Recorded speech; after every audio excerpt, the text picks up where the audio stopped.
Hey, friends. Hey. All right, welcome back, friends. Hello, welcome back. We're on episode 88 today, and we're going to be talking about educating the whole child. Yes, just a reminder that we have been doing giveaways all month long to say Merry Christmas. You guys have been able to get Karen's amazing book and $50 to your membership. Yeah, Is that what you did? Not So membership, my the printables. Printables. Mm-hmm. Like all the amazing things we share from Karen's site, go download them all. Yay. Last week we gave away my family planner, the big calendar, get you ready for the new year. And to end off the year, this is going to be a 2-week giveaway, is free lifetime membership to Mama's members. And so That's so valuable. super, super excited about that. So make sure you go watch Instagram to enter in the giveaway, and do not forget to enter. You're going to kick yourself in the pants. So Yes. Okay, we're diving in today, finishing off the year with educating the whole child. Have you ever heard that phrase? Yeah. Kind of. Yeah. It's the Charlotte Mason term, right? And you guys remember we talked about Charlotte Mason. Do we need a quick overview? Charlotte Mason. Yeah. It's a style of homeschooling based on the Charlotte Mason educator from the 1800s in England. Yes. Go do a little research, you'll find out tons. But basically, it's a style of educating. It's beautiful that I like a lot of the parts of. And yes, she was a governess for a while, right? And then she created these types of schools where she really wanted to put emphasis on educating the whole child. And so she talks about that she did that through high quality literature, which she called living books. And not twaddle. Yes, I always love that word. It's not a word we use in common speech. No, but I love it. Twaddle is like garbage books, basically. Yes, I call them garbage blarbage, and she is much more eloquent. Twaddle. Yes, and so she believed that education should involve the whole person, not just the mind. And let's see, so according to Charlotte Mason, education is an atmosphere, a discipline, a life. And then we have the amazing Marlene Peterson, who we talked about last week with Well Educated Heart, built upon that. And yes, educating the mind is important, but educating the heart is super duper important. Yeah. Right? And I think there's I can't remember where I've read this before, so there will be no source to this. So if you find it, let me know. But of some dictators, evil dictators, had a classical education. Oh, Right? But so their minds were very educated, but their hearts were not. So if you imagine that with a hardened heart, with all this skill of logic and reasoning and this intelligence without heart, can lead you down maybe a path that you probably don't want to be on. That's right? fascinating, yeah. Yeah, so just educating the whole child. So we talked about this in episode 71, and it was my presentation that I did, and I always say it wrong, for HECOA. Yeah, that's what I say too. Okay, Home Educators Council of America. Yes, Yeah. HECOA. It was a conference we both spoke in over the summer. When was it? August or something like that? Back to school time. 2020. This year. Yes. Yeah. Karen's was making it fun. Her homeschool. It was this awesome episode. So mine was episode 71 of educating mind, heart, body, and soul. And so I want to talk about that, how one actually does that. Because I think in that talk, and even the podcast episode, it's kind of like the dangers of just educating one and the pros of educating, all of the above. Yeah. And so I kind of want to dive in how I'm going to utilize that within Mama's members and my membership, of how I will actually teach you to educate the whole child with these calls that I'm doing. So this full year, I've just been doing one group coaching call a month. And I have private sessions you can sign up for, and you can use it for you or your teen and Ask Mama. And I love it, and I'm keeping all that stuff, but I've just added to it. And so we'll be doing 4 group coaching calls a month. And I wanted to kind of talk about what they were and how that's going to help you educate the whole child. That's great. So the first one is well-educated heart, because how else are you going to educate the heart without well-educated heart, right? And Marlene Peterson has a thing called Mother's University, where you really get to just dive into different topics And then like as your own love for it grows, there's this natural ability for it to flow over into your children. Yeah, definitely. And I love all of her resources, because what they really are doing is teaching you through values and through morals. And I was having a discussion with my mom this week about this, and how education, like in the past, used to be done a lot more through stories, and they've taken all the stories out of the education. And there's a book that's coming out, and I can't think of what it is right now, but it was I'm going to draw a blank on it, but it's doing exactly that, where it's going through history and it's teaching history through the stories. And I was like, hey, that's exactly what I try to do in my homeschool, because when kids learn through stories, you know, it's warming their hearts, and it's getting them excited for these things, and teaching them beautiful values and principles in a loving way. Yes. And so it's been interesting. I've been kind of diving into it, and we are actually within Mama's members, we'll just go through her rotation in order. So January is poetry, which is funny because I've always done poetry in tea time, but like I've never cared about poetry. And so it's been fun as I've been warming my own heart. And I have I bought these awesome little notebooks on Amazon that are just blank pages, little what are these called? Spiral bound. I was like, not 3-ring, but spiral bound notebooks. And it's like my book of poetry, and it's just poems I started writing. Oh, cool. As I've been reading her stuff, it's been super inspiring. I used to write a lot of poetry when I was young, like in high school. Did you really? I did. Because you were a huge Emily Dickinson fan, weren't you? was. I loved poetry when I was younger, and I used to write it. And I haven't for years and years. And I think that would be cool to do again. Yeah. That inspires me. Well, no, it was the very first one. I was reading her introduction book to Catch the Vision. And as I read it, I'm a tub reader. So I'm in the tub reading this book, and I was thinking about the day our co-op, my family couldn't go because somebody was sick, and they had really strict rules this semester with COVID. And so we didn't do school is what I had been in my mind, right? But we had checked on the bees, and we had played outside, and my boys had dug a gigantic pit for just fun. We were climbing trees, and we planted a garden, and we made garden boxes. So we did all these other things. And so I wrote this poem, and it's on my Instagram. You can go read it. And it's called We Didn't Do School Today. And it's we didn't do school today, but we made garden boxes, and we swung in trees, and we did all these things, but we didn't do school today. Oh, I like that. And so it just it's completely changing my own heart, where my kids are starting to write their own poetry. And that's so fun to me, instead of awesome. Okay, Emily Dickinson was this lady. She was a recluse. Brennan is doing, my oldest son is doing a job. He's applying for a bunch of jobs right now. Oh, okay. He's trying to get a job. He just turned 16. Woohoo. He's all excited. Anyway, one of his job applications had him draw a picture of himself. And then it said on the back, write a poem for us. And I was just laughing so hard. Pizza Pie Cafe. Oh, that's random. I don't know if that's just a local place, but yeah. I thought it was so funny, and it made me think that was probably a really fun place to work, if that's what they've put on their application. Anyway, he's like, a poem? I hope you wrote a limerick. Well, I told him to do something really fun. He hadn't figured it out when I left, but yeah. I hope he does something fun. Or haiku. Well, he was going to do an acrostic poem with his name. I'm like, no, that's lame. Okay. Do something good. Yeah.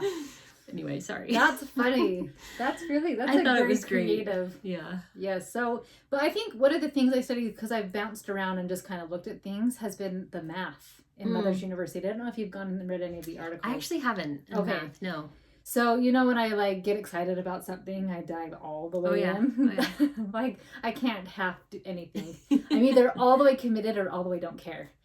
But math is interesting, because if you think about reading, we teach our kids to read, and we have our notes in front of us, and Karin could just read this, and you don't even have to think, you can just read, right? And we have other things that we do we just make them automatic and habit, the way we drive. As Brennan is 16 now, you're ooh, he cannot drive by himself because he doesn't have the good habits of driving yet, right? But you want him to develop that skill. So math, we don't, we think why do we have math? And one of the articles I read was this amazing professor. I think his dad was a rocket scientist, and he didn't even know his dad was good at math. And his dad was had some weird education and just dove into math because he loved it. He's we learn math so we don't have to think. So that's been changing my mind about math. Is like, we do math so we don't even have to think. So if we were at the store, so we can quickly solve those things. we can quickly solve. So if you think about that with reading, I can go anywhere unless I get a really difficult word in the scriptures or a new word that I've never seen before, or if you've heard me pronounce last names, right?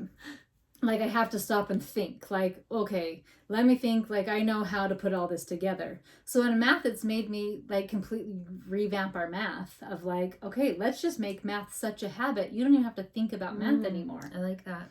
So that's why I'm so excited to dive into Well-Educated Heart, because helping mom warm her heart towards education, warm it with your children, and create this much more loving experience with school. And I don't know if you felt this yet, but, like, as I've watched, like, it's all an experiment, right? With, like, what I'm doing with my kids with homeschool. Yeah, pretty much. Yeah, and sometimes the experiment works and sometimes it doesn't. So I'm looking at this. My Ethan has graduated, and my Porter and my Bella will both get their associates in April. And what this path we've led them, like, they chose, and I've just been guiding them, they don't really love learning anymore. So, like, all this time and effort I've put into educating them and loving it, and it's been funny that they are like, well, I cannot wait to be done so I can actually go do what I want to do. Oh, yeah, that's interesting. With the college course they're doing. Yes. And so it's so funny to me that Porter went and read, we love the Chronicles of Prydain. And it's a series that he's read a bazillion times. My husband's read them aloud to us a couple of times. We just love the series. And Porter decided to go back and read it. And it was interesting because he is a musician, and he said, my creative juices weren't flowing without reading good books. Oh, wow. Yeah. And so, like, here he is. He's been in college. He's about to graduate in a few months. And that has been killing his love of learning. And he's like, I can't wait to be done so I can actually enjoy learning again. So it's kind of sad. I know. So, like, I'm trying to decide, like, I've been trying to persuade. Is it worth it? Well, I've been trying to talk my kids into, like, just homeschooling the whole way through. And my Joshy, he is 8th grade, and so he wants to start college in 9th. And I'm like, are you sure? Like, what's your path? Do you really want to? So I always allow my children their own course and what they want to do. But, like, seeing some of it, I'm like, I don't know if that's the best course. But ultimately, it's their life, and they get to do what they want to do, right? But I see the importance, then, of educating their hearts. Always. Yeah. And that's not something that needs to stop ever, you know? I think we still, you know, you talk about the things you're experiencing. We need to always continue it, whether you're in school or not. Yeah, definitely. So the next call that will be added into Mama's members is a Levels of Liberty call. And I did not write down the episode number. How funny. I went and made sure I had the episode number for the other one, but Levels of Liberty. See if we can grab the podcast episode where I talk about it. But it's basically teaching them correct principles and allow them to govern themselves. And within it, I teach them about femsises. So to master finances and master their emotions, master the mental, physical, social, and spiritual. So that's adding in all those things, the mind, the body, the spirit, the soul, the heart, right? So diving into those things of warming your own heart. So we have Mother's University, which is like poetry and art and like all these beautiful things. Then Levels of Liberty, of warming your own heart. Episode 45. Oh, you're the best. And warming your own heart of getting, like, finances, of having your kids have good habits. And it's been interesting as I coach moms with it, right? Like, do you have a scarcity mindset? Or do you overspend when you don't want to face something? Or underspend, right? Like, what does money mean to you? And so being able to dive into that, because then you can teach your kids amazing principles with it. Of like, yeah, we save 10%. We pay 10% to the Lord and 10% to ourselves. And then what else do we want to do with it? And Levels of Liberty takes them on baby steps. So it's not that I look at my 3-year-old and I'm like, are you investing? How are your stocks doing? Have you set up your Ameritrade account yet? Right? Like, but it starts simple. So for little kids, I have, this is a tongue twister, Levels of Liberty for littles, which is basically do this, get this. So he brushes his teeth and combs his hair, allows me to brush his teeth and combs his hair. He gets his toys down. Okay. So he eats dinner, like he can then have a snack later.